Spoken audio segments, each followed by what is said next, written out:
You've spent 3.5 years to qualify, but there's still some hurdles, according to what you've told me. The Olympic trials occur 1 to 2 months before the actual competition. So how does this work? Which authority or body decides if you're going to the Olympics?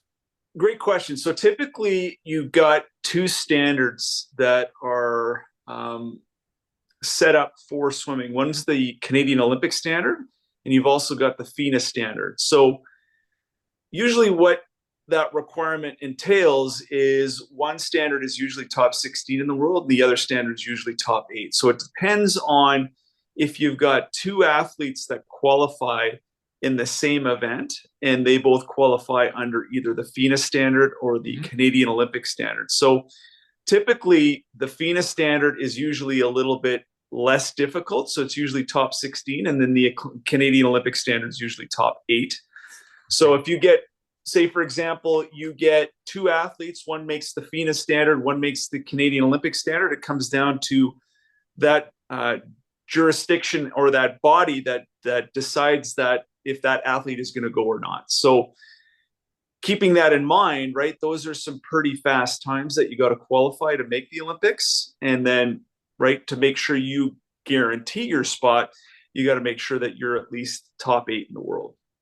So you still don't know at the last minute until you're finally ranked, and then they come back with an official saying, okay, you're ranked top 16, therefore, boom, you're going to the Olympics.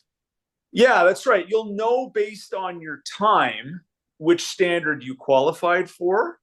But let's say you missed the Canadian Olympic standard, but you got the FINA standard. So you're not quite sure if you've made it or not, but it comes down to a decision if another athlete has qualified at a faster time than you have. So the best thing that you can do is to win and to go as fast as you possibly can.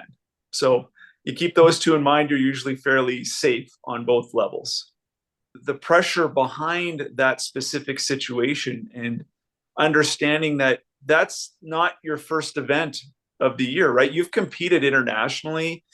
You've competed against some of the best swimmers in the world, right? And this is just another event for you, right? Yes, there are some standards attached to it, but you're conditioned to respond in that type of situation based on your previous experiences with competition. So it's just that it's another step in the ladder to get to the Olympics, if that makes sense.